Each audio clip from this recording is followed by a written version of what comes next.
Olha, desde que o mundo é mundo, existe uma questão fundamental, né? Como é que se dá poder para alguém governar, mas sem que essa pessoa acabe, sei lá, esmagando todo mundo que está sendo governado? É uma briga antiga.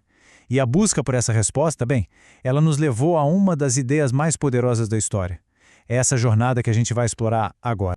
Então, a grande pergunta é essa, né? O que é que impede um governante, um governo, de simplesmente ter poder absoluto sem controle nenhum? Essa é a questão central. Por milênios a gente quebrou a cabeça com isso. Como criar um sistema que impeça o poder de corromper tudo? A resposta que a gente encontrou, olha, não foi nada simples, mas ela mudou o jogo completamente. E ela tem um nome.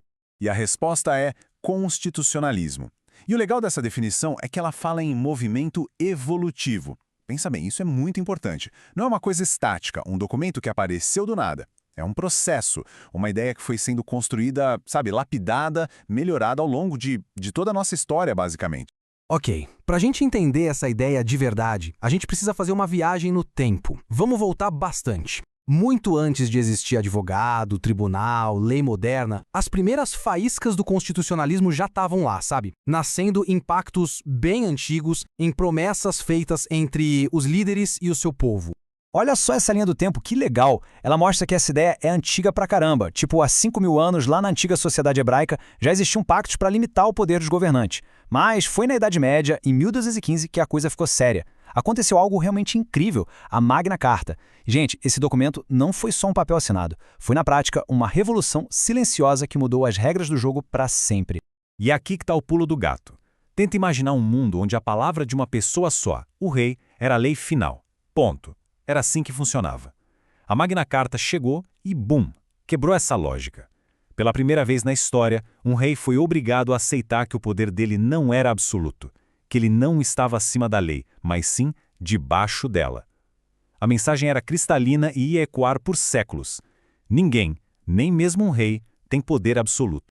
Aquela faísca da Magna Carta, sabe? Levou séculos para pegar fogo de verdade. Mas quando pegou, nossa, incendiou o mundo. Aí a gente entra na era das revoluções. A partir daqui, a ideia de limitar o poder não era mais um favorzinho pedido para o rei. Passou a ser uma exigência do povo.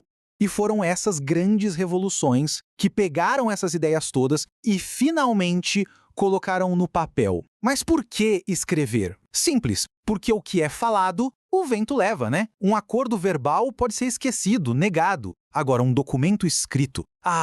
Isso é uma promessa que fica. O objetivo era esse, criar um contrato social claro, quase um manual de instruções para o Estado, tudo para garantir que os direitos das pessoas nunca mais ficassem dependendo da boa vontade de quem estivesse no poder.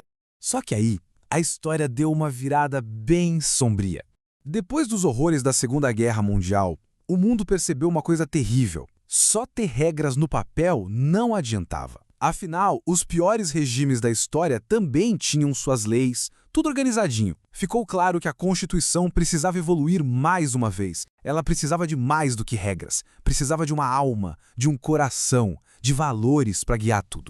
E essa comparação aqui mostra essa virada de chave perfeitamente. A gente sai de uma Constituição que era basicamente um livro de regras, sabe? Dizendo como o governo se organiza. E a gente vai para uma Constituição que é o espírito do jogo. A ideia é muito maior. O foco agora é garantir direitos fundamentais, promover ativamente valores como dignidade, justiça.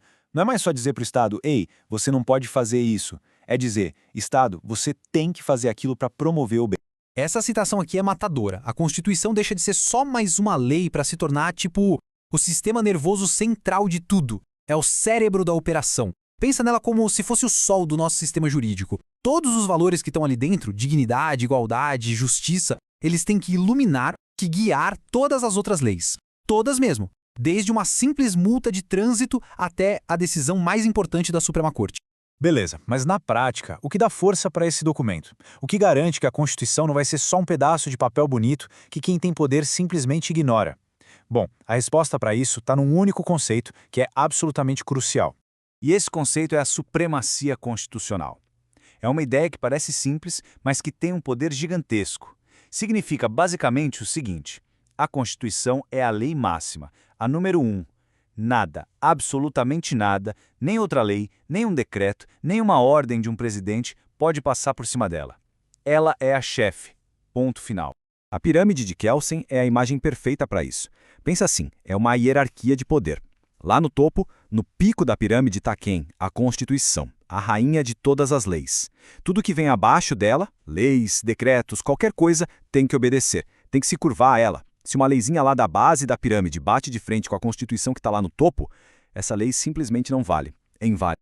E aí a gente se pergunta, qual o próximo passo nessa história toda? Bom, hoje, num mundo totalmente conectado, surge uma ideia nova, o transconstitucionalismo. O que é isso? É a noção de que as constituições dos países não vivem mais isoladas cada uma na sua. Elas conversam entre si. Um tribunal aqui no Brasil, por exemplo, pode olhar para uma decisão que foi tomada lá na África do Sul sobre direitos humanos para se inspirar. Um país pode se basear na constituição de outro para criar leis de proteção ambiental. É, no fundo, a evolução do constitucionalismo para a nossa era, uma era sem fronteiras.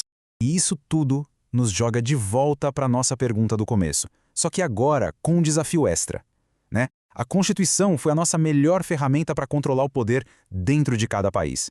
Mas e agora? Como é que a gente usa essa mesma ferramenta quando os problemas, sei lá, mudanças climáticas, crises na internet, pandemias, simplesmente não respeitam fronteira? A história da luta para limitar o poder ela não acabou.